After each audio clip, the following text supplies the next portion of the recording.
Bismillahirrahmanirrahim. Assalamualaikum warahmatullahi wabarakatuh.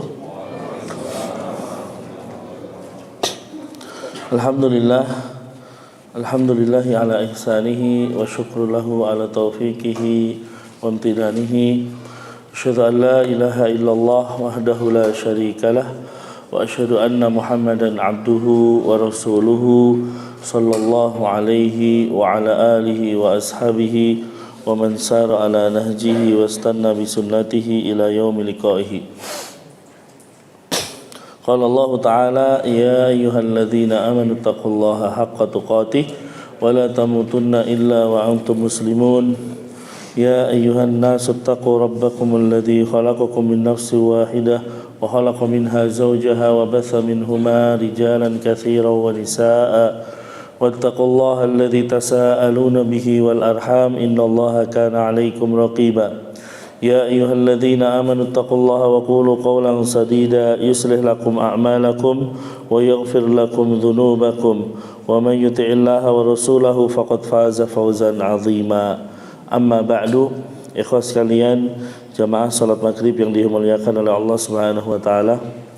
Alhamdulillah pada kesempatan malam hari ini kembali Allah Subhanahu wa taala mengumpulkan kita di majlis ini dan juga di salah satu di antara rumah-rumah Allah Subhanahu wa taala, tentunya dalam rangka untuk menuntut ilmu dan dalam rangka untuk melaksanakan kewajiban kita. Al-Imam Asy-Syatibi pernah mengatakan bahwasanya min alamatis sa'adati 'alal abdi taisirut ta'ati lahu. Di antara tanda kebahagiaan seorang hamba adalah manakala ia dimudahkan melakukan ibadah, dimudahkan melakukan ketaatan kepada Allah Subhanahu wa taala. Berarti itu adalah salah satu tanda kebahagiaan bagi seorang hamba. Maka tentunya kita bersyukur dengan hal tersebut.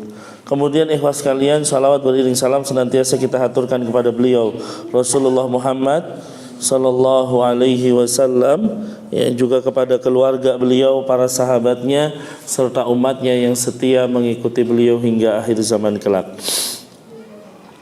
Ikhwas sekalian, melanjutkan pembahasan kita di dalam kitab Arba'in An-Nawawiyah dan kita memasuki di hadis yang kedua.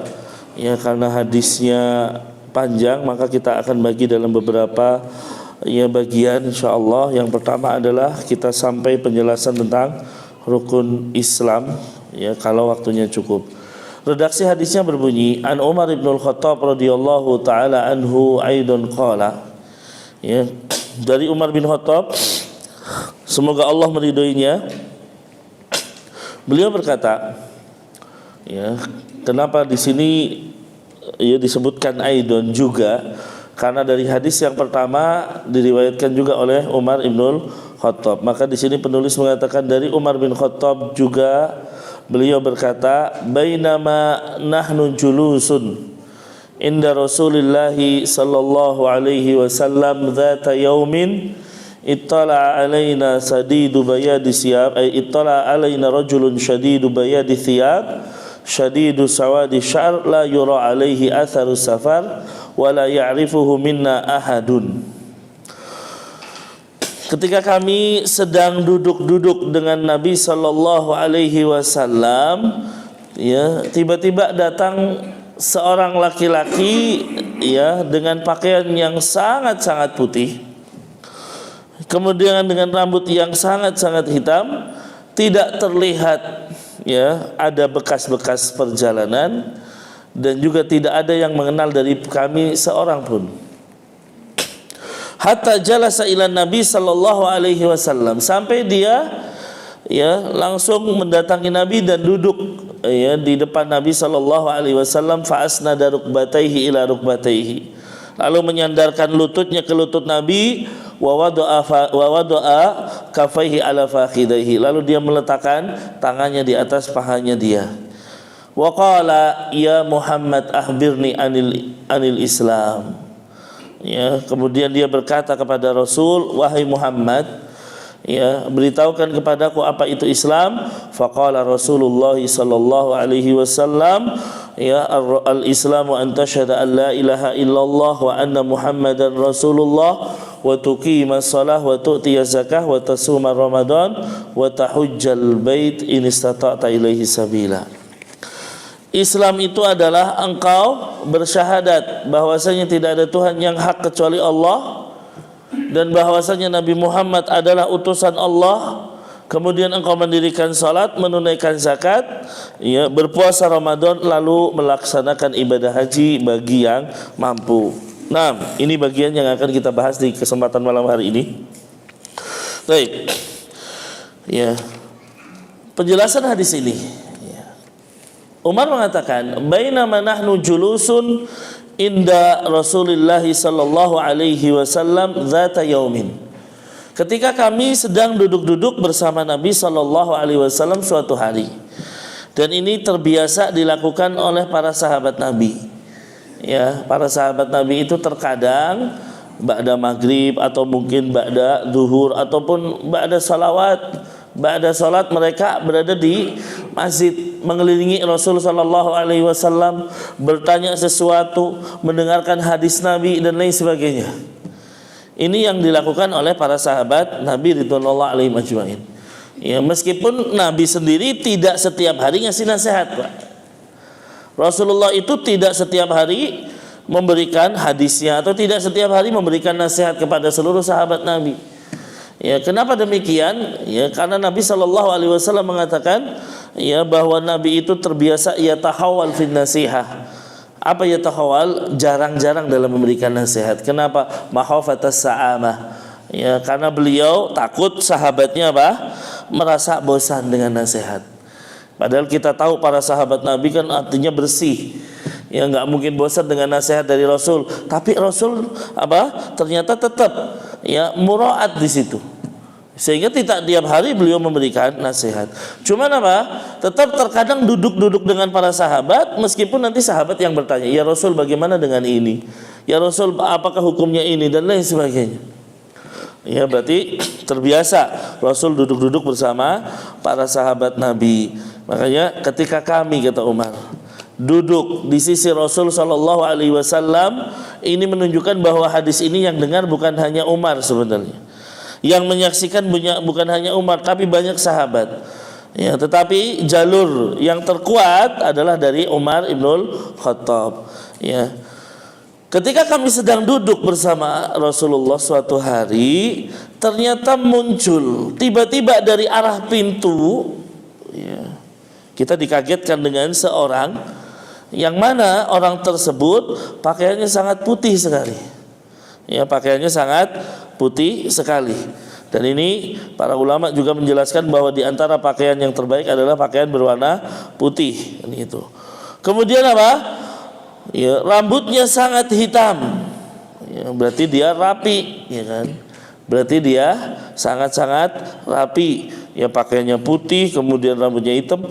Tetapi la yura alaihi asaru safar, tidak terlihat adanya bekas-bekas safar. Karena kita tahu ikhwas sekalian, ya, safar di zaman dulu itu kan kelihatan banget, Pak. Lewatnya padang pasir dan lain sebagainya. Otomatis kalau melakukan safar yang terjadi adalah, ya, kotor pakaiannya. Rambutnya juga mungkin, ya, terkena debu dan lain sebagainya. Tetapi ini sama sekali nggak kena.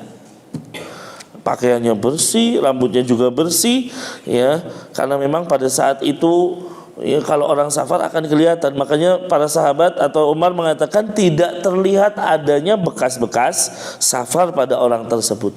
Tetapi apa? Wala ya'rifuhu minna ahadun. Cuman di antara kami nggak ada yang mengenalnya.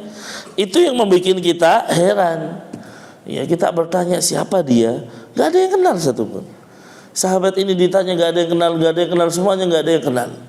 Ya, ini membuat kita heran. Dia bukan orang yang dari penduduk luar, karena kalau dari penduduk luar kan berarti dia musafir, nggak kelihatan. Tapi dia juga bukan penduduk pribumi karena nggak ada yang kenal.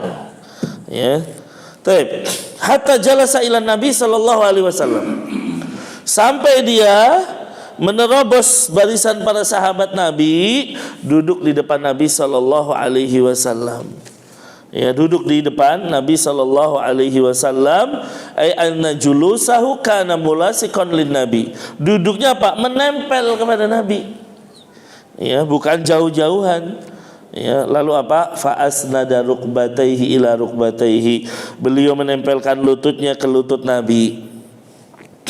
Kemudian meletakkan tangannya ya di atas pahanya dia. Ya, taib.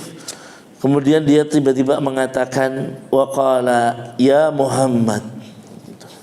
Dia berkata ya Muhammad. Kalimat panggilan ya Muhammad ini tidak akan terjadi dari para sahabat Nabi. Ya, karena mereka dengan segala penghormatannya kepada Rasul maka akan memanggil Rasulullah atau minimal ya Nabi Allah. Enggak mungkin nyebut nama dari para sahabat Nabi. Begitu cintanya para sahabat Nabi, nggak mungkin mereka menyebut Rasulullah dengan namanya. Ya. Kemudian apa? Ya, kalimat Muhammad, panggilan Muhammad biasanya dilakukan oleh orang-orang Baduy, kan itu. Orang-orang dari pedalaman. Ya, makanya orang ini kok tiba-tiba manggilnya apa? Ya Muhammad.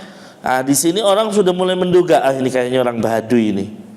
Ya, ini orang Baduy karena yang memanggil nama Muhammad hanya orang-orang Baduy. Dia mengatakan akhbirni anil Islam. Ya, kabarkan kepadaku apa itu Islam. Ya. Apa itu Islam? Faqala Nabi, maka Nabi sallallahu alaihi wasallam menjawab, al-Islamu an tashhada an la ilaha illallah wa anna Muhammadan Rasulullah. Ya. Islam itu adalah yang pertama syahadat, yaitu engkau bersaksi bahwasanya tidak ada ya Tuhan yang berhak disembah kecuali Allah dan bahwasanya ya Nabi Muhammad adalah utusan Allah. Ya, berarti dijawab dengan rukun Islam oleh Nabi Shallallahu Alaihi Wasallam, dan Nabi menjawab dengan singkat rukun Islam tersebut, ya dengan tadi syahadat, mendirikan sholat, menunaikan zakat, ya lalu puasa Ramadan dan haji bagi yang mampu. Ya, karena ini menjadi rukun Islam, selainnya berarti menjadi apa? Penyempurna dari rukun-rukun ini. Ya, penyempurna dari rukun-rukun ini. Nah, kita jelaskan rukun Islam sedikit saja. Secara ringkas kita jelaskan rukun Islam. Ya, yang pertama adalah syahadat la ilaha illallah Muhammad Rasulullah. Nah, ya pertanyaannya adalah kenapa dua rukun ini dijadikan satu? Ya, kenapa dua kalimat syahadat ternyata dijadikan satu rukun? Ya, tetapi tidak dijadikan dua rukun misalnya. Ya, maka jawabannya kata Syekh Utsaimin rahimahullah, anna syahadata bihadzaini tubna 'alaiha sihhatul a'mal kulliha. Bahwa dengan syahadat atau dengan dua kalimat syahadat apa dibangun ya syarat atau menjadi syarat sahnya amalan. Amalan dianggap sah. Amalan diterima kalau terkandung dua syahadat ini. Kenapa? Li'anna syahadata alla ilaha illallah yastalzimul ikhlas. Syahadat la ilaha illallah mengharuskan ikhlas. Dan syahadat Muhammad Rasulullah mengharuskan ittiba, gitu. Berarti dari dua kalimat syahadat dibangun ya amalan itu diterima atau tidak, karena kita tahu syarat sahnya suatu amalan, syarat diterimanya suatu amalan ya adalah dua, yaitu ikhlas dan ittiba. Meskipun para ulama sebagian menambahkan satu lagi, apa itu? Islam, kan itu. Ya, tapi kita katakan Islam jelas. Ya, karena seseorang tanpa menjadi muslim ibadahnya tidak mungkin akan diterima, Pak. Ya, seseorang tidak masuk Islam, dia mau beribadah seperti apapun, seikhlas apapun, ya tidak akan diterima. Jelas itu. Ya, makanya sebagian mengatakan syarat diterimanya ibadah ya tiga: Islam, ikhlas, dan ittiba. Ya, namun kita katakan kalau Islam ya jelas. Karena Nabi mengatakan Rasul amri al-Islam, pokok dari segala perkara adalah Islam. maka seseorang tidak menjadi muslim, ibadah apapun tidak akan diterima. Kembali kepada penjelasan Syekh Utsaimin, wa kullu amalin yutaqarrabu bihi ilallahi la yakbar illa bihadaini syartain. Setiap amalan yang dilakukan untuk mendekatkan diri kepada Allah tidak akan diterima kecuali dengan dua syarat ini. Nah, ini jelas ya, ikhlas dan ittiba. Ya, ikhlas itu dibangun apa? Bahwa kita ibadah ditujukan hanya untuk Allah Subhanahu wa taala. Ittiba itu apa? Bahwa ibadah yang kita lakukan ada contohnya dari Nabi sallallahu alaihi wasallam. Maka seseorang ibadah tanpa keikhlasan, meskipun itu ada contohnya, tidak akan diterima oleh Allah Subhanahu wa taala. Seseorang beribadah ikhlas tapi dia nggak ittiba, nggak ada contohnya dari Nabi, pasti ditolak dengan dalil-dalil yang ada. Tentunya nanti kita sampaikan dalil yang lain mengenai dua syarat ini. Nah, ini yang harus diperhatikan oleh kita. Apa makna syahadat la ilaha illallah? Makna syahadat la ilaha illallah ay ayyatabiral insan bilisanihi wa qalbihi bi annahu la ma'budu haqqun illallah. Yaitu seorang manusia meyakini dengan hati dan lisannya bahwasanya tidak ada yang berhak disembah kecuali Allah Subhanahu wa taala.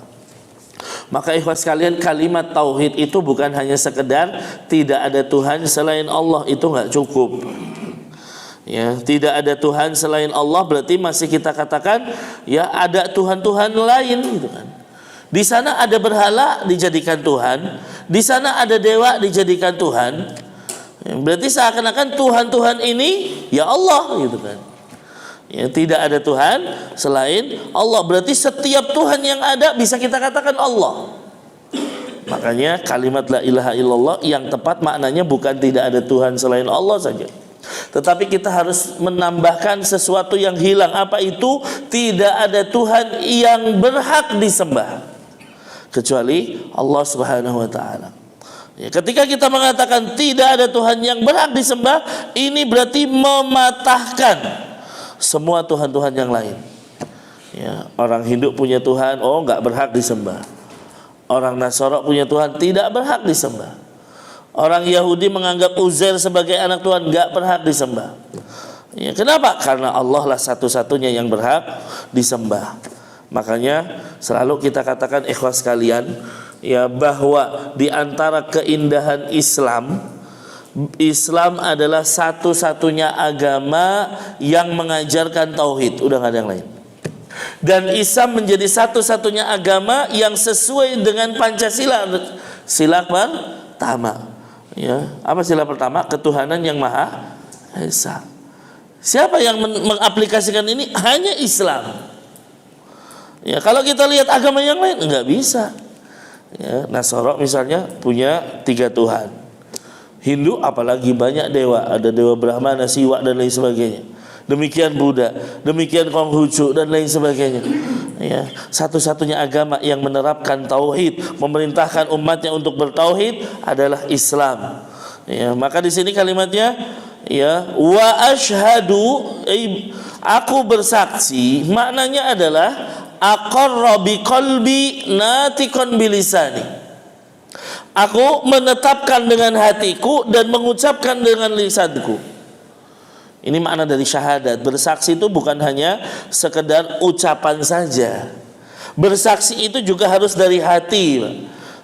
Makanya meyakini dengan hati, mengucapkannya dengan lisan. Ini yang disebut dengan syahadah. Karena syahadah apa? Ikhbarun amma fi qalbi, mengabarkan apa yang ada di dalam hati. Tayyib. Nah, ini berarti apa? Wasyahadah, yang namanya bersaksi itu harus ada unsur hati dan lisan. Makanya di sini dikatakan orang bersyahadat tidak cukup hanya di lisan saja. Asyhadatu bil lisan la takbi. Syahadat dengan lisan saja tidak cukup. Kenapa? Karena munafikun, orang-orang munafik itu juga bersyahadat tapi dengan lisannya saja. Ya, orang munafik bersyahadat tapi dengan lisannya saja. Ya, kok bisa? Iya. Kita tahu ikhwas sekalian, mungkin pernah saya sampaikan, orang-orang munafik muncul kapan, Mbak? Ya, kayaknya sudah saya sampaikan di sini kalau nggak salah. Orang munafik itu muncul kapan? Ada yang tahu, Pak? Ya. Hah? Ya, kurang. Bukan Badar. Orang munafik muncul pada saat Rasulullah hijrah ke kota Madinah. Itu baru muncul munafik. Kenapa munafik muncul? Munafik muncul itu untuk menjadi tameng supaya tidak dibunuh oleh Rasulullah. Ya, kok bisa? Iya. Kalau di Mekah nggak ada orang munafik, kenapa? Islam masih lemah. Islam masih lemah. Kenapa? Ya kalau misalnya nggak suka sama Islam, tunjukkan terang-terangan saya nggak suka sama Islam. Ya, saya tidak diterima dengan Rasul Shallallahu Alaihi Wasallam. Makanya Abu Lahab, Abu Jahal terang-terangan memusuhi Rasul. Tapi begitu pindah ke kota Madinah, Islam kuat. Islam menjadi jaya di sini. Dia mau terang-terangan memusuhi Rasul, ada Khalid bin Walid langsung memenggal. Mau terang-terangan memusuhi Rasul, Umar bin Khattab bisa memenggal dia langsung. Kan gitu. Ya, nggak berani mereka. Akhirnya mereka bertameng dengan dua wajah. Ya, zahirnya apa? Ya, zahirnya Muslim. Tapi ternyata hatinya apa? Membenci Rasul Shallallahu Alaihi Wasallam. Dan ini ya bahkan tentang munafik, ikhwas sekalian, Allah sebutkan di awal-awal surat Al-Baqarah melebihi orang kafir. Orang kafir kan hanya disebutkan dalam surat Al-Baqarah, innal ladzina kafaru sawaun alaihim, hanya 2 ayat. Setelah itu bicaranya munafik. Ya mungkin hampir sekitar 10 ayat berbicara munafik. Di antaranya apa? Kalimat wa idza laqul ladzina amanu qalu amanna. Kalau ketemu orang mukmin, kami beriman. Wa idza khalau ila syayatinihim qalu inna ma'akum. Kalau ketemu sama teman-teman mereka, setan-setannya, artinya orang-orang musyriknya sama. Oh, kami bersama kalian. Ya, kami cuma pura-pura. Nah, itu orang munafik. Makanya ikhwas sekalian, munafik itu kan terbagi menjadi 2. Ada nifak i'tiqadi, ada nifak amali, itu kan. Apa perbedaannya antara nifak i'tiqadi dan nifak amali? Nifak i'tiqadi itu artinya dalam keyakinan, nifak amali dalam amalan. Nifak i'tiqadi ini sudah keluar dari Islam. Ya. Dia keluar dari keimanan. Artinya sebenarnya dia bukan orang muslim. Dia bukan orang mukmin, hanya pura-pura beriman. Ya, ini namanya nifak i'tiqadi. Makanya yang seperti ini ya dia dianggap bahkan lebih buruk dari orang kafir. Allah mengatakan apa? Innal munafikina fid darkil asfali minan nar. Orang munafik itu hukumannya lebih berat daripada orang kafir. Apa? Dia di keraknya penghuni neraka. Dia berusaha menipu Allah Subhanahu wa taala. Dia berusaha menipu Rasul, menipu kaum muslimin. Ini nifak i'tiqadi, ya, artinya nifak dalam keyakinan, maka pelakunya keluar dari Islam. Dan di masa Rasul pimpinannya adalah Abdullah bin Ubay. Ya, pimpinannya ini. Ya, subhanallah, ya, Abdullah bin Ubay ini terus-menerus menyakiti Rasulullah, terus-menerus menyakiti para sahabat, tapi tidak bisa dibunuh. Ya, kok tidak bisa dibunuh? Karena apa? Kalau dibunuh dikhawatirkan terjadi fitnah. Ya, artinya kalau orang munafik itu dibunuh, padahal Rasul tahu orang-orang munafik. Ya, ini munafik dan sebagainya, tapi tidak dibunuh oleh Rasul karena penampilannya seperti kaum muslimin. Seandainya nanti dibunuh, akan muncul di kalangan Arab Muhammad membunuh sahabatnya sendiri, dan ini bahaya. Ya, bisa jadi orang nggak jadi masuk Islam, oh takut dibunuh kan gitu. Ya, makanya tidak boleh dibunuh pada situ. Nanti kita bicara daerah Islam, orang munafik masuk dalam kategori muslim dari sisi namanya saja. Ya, makanya dia tetap diperlakukan seperti seorang muslim. Ya, padahal hatinya tidak muslim atau tidak beriman kepada Allah dan Rasulnya. Taib. Adapun nifak yang kedua adalah nifak amali, yaitu orang-orang yang memiliki amalan-amalan seperti orang munafik, dan ini tidak keluar dari keimanan.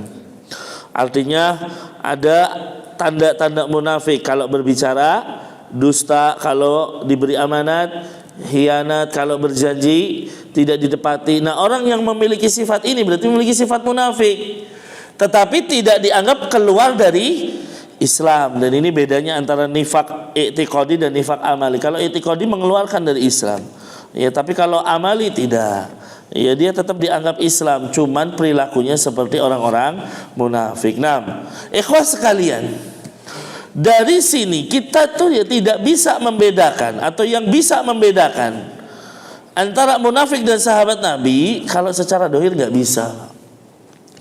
Ya, kalau misalnya kita hidup di zaman Rasul, maka tidak bisa terbedakan mana munafik, mana sahabat Nabi. Kenapa? Karena ya, zahirnya mereka, pakaiannya, apanya, bahkan mereka sholat di masjid. Ya, mereka sholat di masjid Nabawi meskipun sholatnya riaan kan gitu. Sholatnya supaya dilihat Rasulullah dan para sahabat Nabi. Ini orang munafik. Tapi yang membedakan mereka dengan para sahabat jelas adalah hatinya, ikhlas sekalian.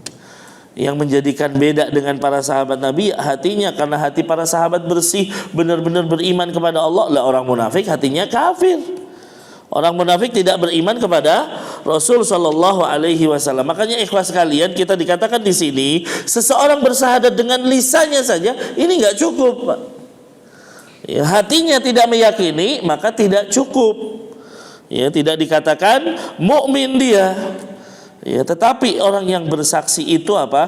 Dia bersaksi dengan lisannya, juga bersaksi dengan hatinya. Kalau orang munafik, dia bersaksi dengan lisannya, hatinya tidak, maka tidak bermanfaat untuk orang-orang ini.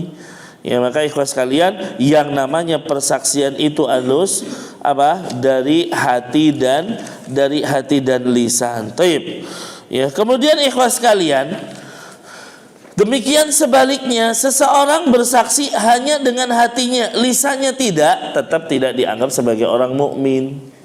Jadi dua-duanya mutalaziman, dua-duanya harus ada selaras. Kalau bersaksi lisan dan hati, nggak boleh dia, oh saya dalam hati udah bersaksi kok, meskipun lisannya tidak terucap, ini tidak bisa. Ya, berarti sama saja seperti siapa? Sama saja seperti orang-orang musyrikin, Pak. Orang-orang musyrikin itu dalam hatinya mengakui kebenaran Rasul Shallallahu Alaihi Wasallam. Tapi apakah mereka dikatakan beriman? Tidak bisa. Ya, mereka harus mengucapkannya, gitu kan. Ya, makanya Abu Lahab misalnya, Abu Jahal, ya, Abu Sofyan itu ya terkadang bahkan mendengarkan bacaan Rasul Shallallahu Alaihi Wasallam. Diam-diam datang ke rumah Rasul demi mendengarkan apa? Bacaan Al-Qur'annya Rasul Shallallahu Alaihi Wasallam. Mereka itu yakin bahwasanya apa yang dibawa Muhammad ini benar. Abu Thalib misalnya, dia dengan tegas mengatakan bahwa agama terbaik adalah agama Muhammad Shallallahu Alaihi Wasallam. Ya, cuman karena apa? Ya, kedudukanku di hadapan kaumku, ya, dan aku takut celaan kaumku, maka aku tidak bisa mengikutinya. Tapi apakah mereka dianggap muslim? Tidak bisa, Pak. Ya, jadi bersaksi itu dengan hati dan lisan. Tidak cukup hanya dengan hati. Ya. Maka ini membantah ada satu kelompok namanya Murji'ah. Ya, siapa mereka? Yaitu kelompok yang mengatakan keimanan cukup di dalam hati. Nah, ini nggak bisa. Ya, ada orang mengatakan keimanan itu cukup dalam hati. Kamu mau bermaksiat apapun, yang penting dalam hatimu punya iman, selesai. Kamu pasti masuk surga. Oh, nggak bisa seperti itu. Ya, keimanan butuh amal soleh.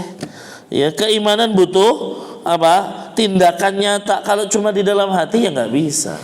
Ya, makanya apa? Ya, Islam itu di antara Murji'ah dan di antara Khawarij dan kelompok-kelompok sesat lainnya. Kalau kita bicara kelompok sesat banyak. Ya.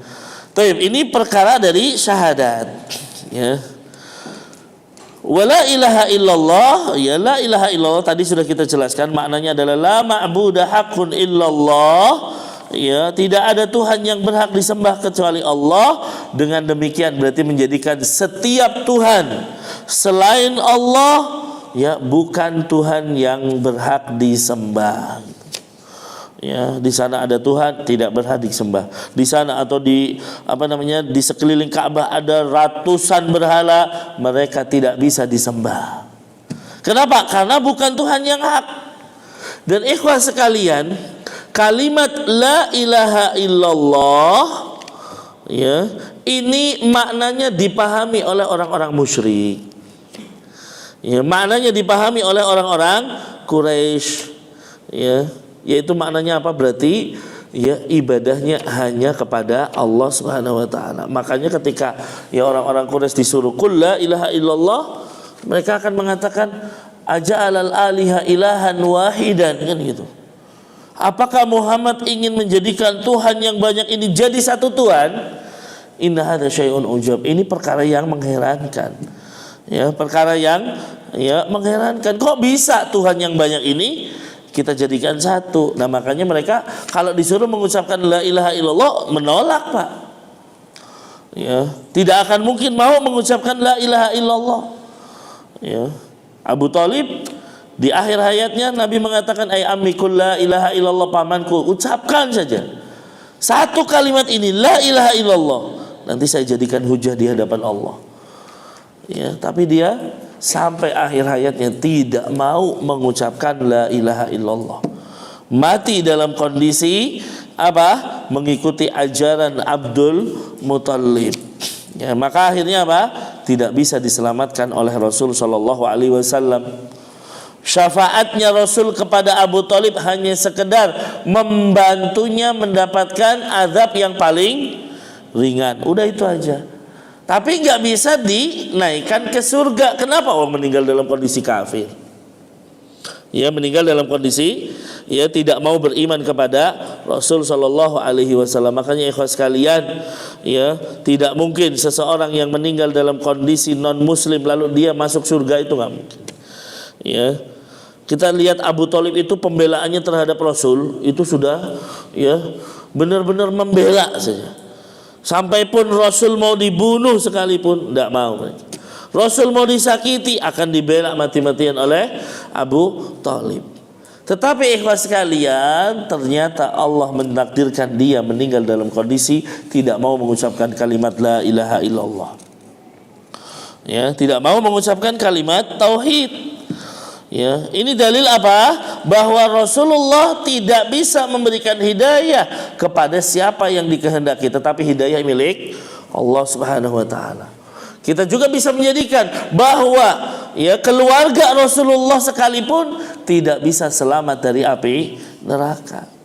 Ya, makanya ikhwan sekalian, ya, kita itu ya menghormati ahlul bait Rasulullah, tetapi juga bahwa Rasul tidak bisa menyelamatkan mereka kalau mereka tidak berjalan dengan atau tidak sejalan dengan Rasul sallallahu alaihi wasallam.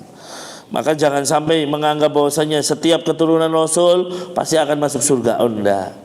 Ya, kita banyak melihat ya di sejarah bagaimana keturunan Nabi sekalipun tidak selamat. Anaknya Nabi Nuh ya, tergulung ombak besar. Ya, anaknya Nabi Adam yang membunuh saudaranya, dia pun ya mendapat hukuman sebagai pembunuh pertama. Kan gitu. Ya, pembunuh pertama di muka bumi ini ya anaknya Nabi Adam. Setiap ada orang bunuh dia dapat dosanya. Ini anaknya Nabi. Makanya Rasul sallallahu alaihi wasallam bahkan bertanya atau mengikrarkan di hadapan mungkin Fatimah, ya di hadapan Abbas dan sebagainya, wahai Fatimah binti Muhammad, ya kamu mau nanya, mau minta apapun dalam perkara dunia silahkan, karena nanti di akhirat saya tidak bisa menolongmu. Ya, saya tidak bisa menolongmu. Nah, ikhwas sekalian, ini bisa kita lihat ya bahwasanya ya keturunan Nabi atau bahkan mungkin istrinya Nabi, ya kalau kita lihat kan istrinya Nabi Lut, istrinya Nabi Nuh nggak selamat, Pak. Padahal hubungannya Pak istri loh, tetap tidak bisa selamat. Demikian juga Abu Thalib. Baik, ini kalimat la ilaha illallah. Satu permasalahannya, apakah kalimat syahadat la ilaha illallah menjadikan seseorang masuk ke dalam Islam? Maka jawabannya na'am tudkhiluhu fil Islam. Ya, iya, orang ngucapin la ilaha illallah secara dohir sudah dikatakan masuk Islam, meskipun orang itu membacanya supaya tidak dibunuh misalnya. Orang itu membacanya sebagai bentuk perlindungan, ya tetap dikatakan orang itu sudah masuk ke dalam agama Islam. Ya, mana dalilnya? Ya, dalilnya jelas, yaitu ya kisahnya orang musyrik yang dikejar oleh Usamah bin Zaid dan satu orang Ansor. Ya, dalam satu peperangan tiba-tiba ya ada satu orang musyrikin lari dikejar oleh dua orang, yaitu Usamah bin Zaid dan satu orang Ansor. Ya, dikejar mereka, terpepetlah orang musyrik ini. Kemudian begitu akan dibunuh, dia mengucapkan la ilaha illallah. Ya, maka orang Ansor tadi mundur, gak jadi membunuh. Tapi Usamah bin Zaid tetap maju dan membunuh orang tersebut, karena menurut Usamah dia ini ngucapin la ilaha illallah supaya tidak dibunuh. Ya, ini menurut persepsi dari Usamah, makanya dibunuh oleh Usamah bin Zaid. Lah, begitu dikabarkan oleh Rasul sallallahu alaihi wasallam, maka Nabi langsung berkatakan apa? Aqatal tahu ba'da an qala la ilaha illallah. Wahai Usamah, engkau membunuh dia setelah dia ngucapin la ilaha illallah? Ya. Kemudian kata Usamah, ya Rasulullah, inna maqalaha ta'awudan. Sesungguhnya dia itu mengucapkannya apa? Ya karena takut dibunuh. Adzan dulu ya. Nggih, monggo. Silakan, atau nanti kita lanjutkan sebentar.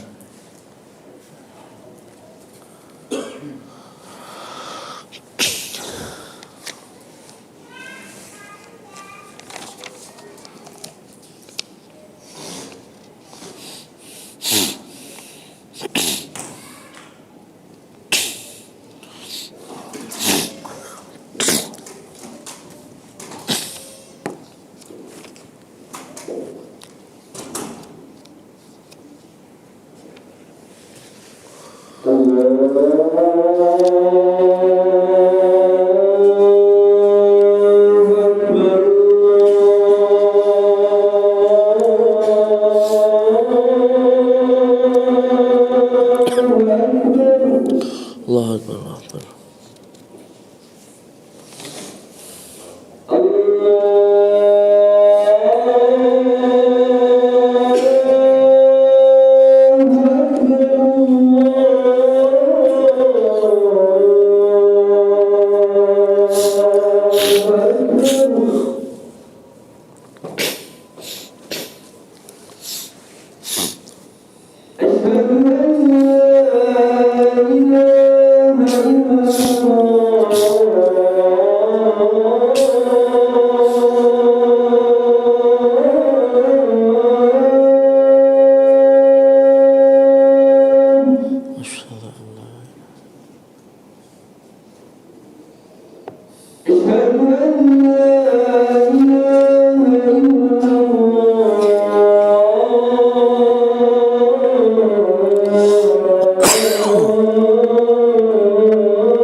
Taib, alhamdulillah wassalatu wassalamu ala Rasulillah, amma ba'du. Kita lanjutkan ya, mungkin sekitar 10 atau 15 menit. Ya kawan sekalian, oleh karena itu seseorang mengucapkan la ilaha illallah berarti sudah dianggap sebagai seorang muslim. Ya, makanya tadi Usamah dicela oleh Rasul sallallahu alaihi wasallam. Wahai Usamah, kenapa engkau membunuh seseorang setelah mengucapkan la ilaha illallah? Ya, diulang lagi oleh Rasul.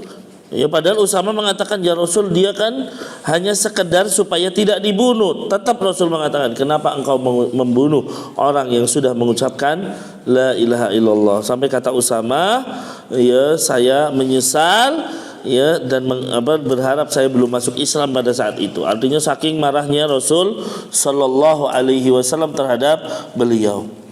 Maka kalau ada orang mengucapkan la ilaha illallah, ya dari sini sudah menyatakan dia atau sudah dianggap sebagai seorang muslim.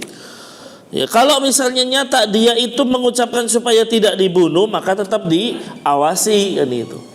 Oh, ternyata setelah itu dia ya kafir atau hanya sekedar ya main-main, maka yang seperti ini tentunya dibunuh di dalam hukum Islam. Ya, makanya sekali lagi kita ya hanya melihat dohirnya saja. Ya, dohirnya dia ngucapin la ilaha illallah, ya sudah selesai Islam. Ya, meskipun dalam persangkaan kita, oh dia ngucapin cuma supaya tidak dibunuh dan lain sebagainya. Makanya kan kita lihat munafik tidak dibunuh karena mereka ya menampakkan keislaman dan mereka juga mengucapkan mungkin la ilaha illallah dan lain sebagainya. Taib. Ya.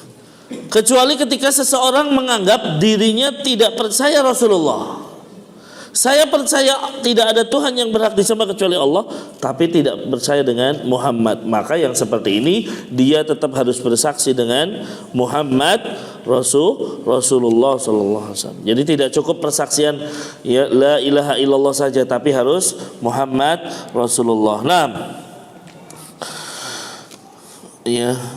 Qala Syekhul Islam Ibnu Taimiyah, ya, Syekhul Islam Ibnu Taimiyah mengatakan ya bahwasanya apa?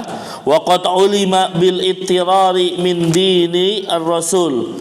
Sudah diketahui dengan pasti dari agama Rasul dan menjadi kesepakatan umat ini anna awwala ma yu'maru bihil khalq syahadatu an la ilaha illallah. Yang diperintahkan ya bagi makhluk adalah syahadat la ilaha illallah Muhammad Rasulullah. Ya, jadi seseorang ketika mau masuk Islam, ya silahkan bersaksi 2 kalimat syahadat.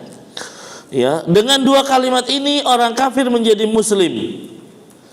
Ya, tetapi apa? Ketika seseorang mengucapkan la ilaha illallah saja, ini pun sudah mencukupi seseorang menjadi muslim kata beliau. Adapun ketika pun beliau mati dalam kondisi demikian pun mencukupinya. Kenapa? Karena Nabi mengatakan man kana akhiru kalamihi minad dunya la ilaha illallah dakhalal jannah. Seseorang yang akhir kalamnya, akhir pembicaranya di dunia ini adalah la ilaha illallah, maka ini sudah mencukupi dan dia masuk ke dalam surga. Naam. Ya, tentunya ya mencukupkan la ilaha illallah karena kita meyakini dia juga meyakini Rasul sallallahu alaihi wasallam. Kemudian ikhwas sekalian, persaksian la ilaha illallah mengharuskan ikhlasul ibadah lillah. Mengharuskan seseorang mengikhlaskan ibadah hanya kepada Allah Subhanahu wa taala. Jadi kalau seseorang, nah ini yang bedanya orang Arab sama kita. Seseorang mengucapkan la ilaha illallah, berarti apa konsekuensinya? Dia hanya beribadah kepada Allah. Nah ini yang akhirnya apa? Tidak mau atau tidak mau dilakukan oleh Abu Lahab, Abu Jahal dan lain sebagainya. Karena kalau mengucapkan la ilaha illallah berarti meninggalkan semua berhala.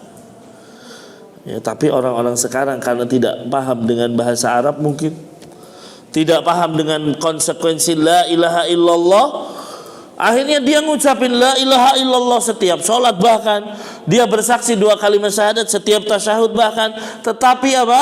Ternyata tetap melakukan kesyirikan. Berarti kan tidak mengamalkan konsekuensinya, Pak. Ya, dia bersaksi ya la ilaha illallah Muhammad Rasulullah, asyhadu an la ilaha illallah wa asyhadu anna Muhammadar Rasulullah. Ya, tetapi ternyata di malam satu surat dia persembahkan sajen, naudzubillah. Berarti apa? Dia tidak mengamalkan konsekuensi dari kalimat tauhid. Ya. Makanya mengharuskan seseorang apa? Mengikhlaskan ibadah hanya kepada Allah Subhanahu wa taala. Karena kan tadi tahu makna la ilaha illallah, bahwasanya tidak ada Tuhan yang berhak disembah kecuali Allah Subhanahu wa taala. Berarti kalau seseorang mengucapkan la ilaha illallah, ya, lalu dia juga menyembah selain Allah, berarti kalimat la ilaha illallahnya adalah dusta. Ya, kedustaan yang nyata. Maka ikhwas sekalian, ya perlu digarisbawahi bahwa yang pertama atau kewajiban pertama bagi seseorang adalah tauhid. Kewajiban pertama bagi seseorang muslim atau seorang hamba adalah tauhid, yaitu mengikhlaskan ibadah hanya kepada Allah Subhanahu wa taala. Kemudian apa? Larangan pertama bagi seorang manusia adalah kesyirikan. Ya, makanya para ulama mengatakan awwalu wajibin alal mukallaf, ya, yang pertama atau kewajiban pertama bagi manusia yang dibebani syariat adalah mentauhidkan Allah dan menjauhi segala macam kesyirikan. Ya, ini. Kemudian ya selanjutnya adalah wa anna Muhammadan Rasulullah. Bersaksi bahwasanya bahwasanya Nabi Muhammad adalah utusan Allah Subhanahu wa taala.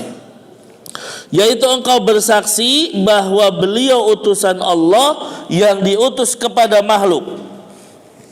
Nah, dan perbedaannya antara Rasul dan Nabi tentunya, Nabi SAW kalau kita bicara, Nabi itu diangkat menjadi Nabi pada saat umur 40 tahun ketika turun surat Al-Alaq.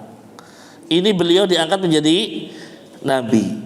Kemudian diangkat menjadi Rasul ketika turun surat Al-Mudassir. Ya ayyuhal mudassir qum fa'anzir. Bangun, kemudian berilah peringatan. Dengan turunnya surat Al-Mudassir, Rasulullah diangkat menjadi seorang Rasul. Makanya perbedaan Nabi dan Rasul banyak perbedaannya, atau banyak takrif yang disampaikan oleh para ulama. Di antaranya ada yang mengatakan Nabi itu meneruskan ya ajaran sebelumnya, ya, sedangkan Rasul membawa syariat yang baru. Ya, Nabi itu tidak diperintah untuk menyampaikan, sedangkan Rasul diperintah untuk menyampaikan. Nabi itu hanya sekedar pengingat bagi kaumnya yang mungkin ditinggal oleh Rasulnya, sedangkan Rasul ya memberikan syariat-syariat yang baru. Inilah perbedaan antara Nabi dan Rasul. Taib. Ya. Maka ikhwas sekalian, dulu manusia sebelum Nabi Nuh tidak ada seorang Rasul. Tidak ada seorang Rasul pun. Kenapa? Karena seluruh manusia masih mentauhidkan Allah. Dari zaman Nabi Adam sampai nanti Nabi Nuh diutus, tidak ada yang menyekutukan Allah. Mungkin ada dosa-dosa lain, ada dosa iri dengki, ada dosa pembunuhan Qabil terhadap Habil dan lain sebagainya. Tapi belum ada dosa syirik satupun. Kesyirikan baru muncul di mana? Di masa Nabiullah Nuh alaihi salam. Ya, makanya akhirnya apa? Allah utus Nabi Nuh untuk menjadi Rasul, dan itulah Rasul yang pertama. Kenapa? Karena itu terjadi kesyirikan pertama kali. Jadi kesyirikan pertama kali ya terjadi pada zaman Nabiullah Nuh alaihi salam. Maka ikhwas sekalian, seorang Rasul tidaklah diutus kecuali untuk mendakwahkan tauhid. Allah mengatakan walaqad ba'atsna fi kulli ummatin rasulan an i'budullah wajtanibu taghut. Tidaklah kami utus seorang rasul kecuali apa? Untuk menyembah Allah dan jauhi taghut. Maka ikhwas sekalian, kenapa Nabi Nuh diutus? Karena itu terjadi kesyirikan yang pertama kali. Maka kita yakini rasul yang pertama adalah Nabi Nuh. Rasul yang terakhir adalah Rasulullah Muhammad sallallahu alaihi wasallam dengan dalil-dalil yang ada. Ya, sebagian hadis ada meskipun dari sisi kesahihannya dipertanyakan bahwa jumlah nabi ya ada sekitar 124.000. Ya, jumlah rasul ya 300-an. Ya, itu dalam sebuah riwayat meskipun riwayatnya ya dipertanyakan kesahihannya. Tetapi yang jelas bahwa Rasul yang pertama adalah Nabi Nuh dengan dalil-dalil yang ada. Di antaranya dalil ketika nanti manusia di padang mahsyar meminta syafaat, datang pertama kali kepada Nabi Adam, engkau adalah Nabi yang pertama, minta syafaat, ditolak, saya nggak bisa. Kemudian yang kedua datang kepada Nabi Nuh. Apa ucapan manusia begitu menemui Nabi Nuh? Mereka mengatakan, ya Nuh, anta awwalu rasulin arsalahullahu ila ahlil ardh. Wahai Nuh, engkau adalah rasul pertama yang diutus kepada penduduk bumi. Ya, artinya berarti rasul yang pertama adalah Nabiullah Nuh, kemudian yang terakhir adalah Rasul sallallahu alaihi wasallam. Taib. Ya, mungkin itu saja di sini. Insyaallah kita akan membahas tentang ya konsekuensi dari syahadat Muhammad Rasulullah, apa saja konsekuensinya ya di pertemuan-pertemuan yang akan datang. Wallahu a'lam bishawab. Ini yang bisa kami sampaikan, kebenaran mutlak milik Allah Subhanahu wa taala, sedangkan kekeliruan murni karena lemahnya ilmu yang kami miliki mohon dibukakan pintu maaf yang sebesar-besarnya. Allahumma alimna ma yanfa'una wanfa'na bima 'allamtana wa zidna ilman ya rabbal alamin. Kita akhiri kaji kita dengan doa kafaratul majlis. Assalamualaikum warahmatullahi wabarakatuh.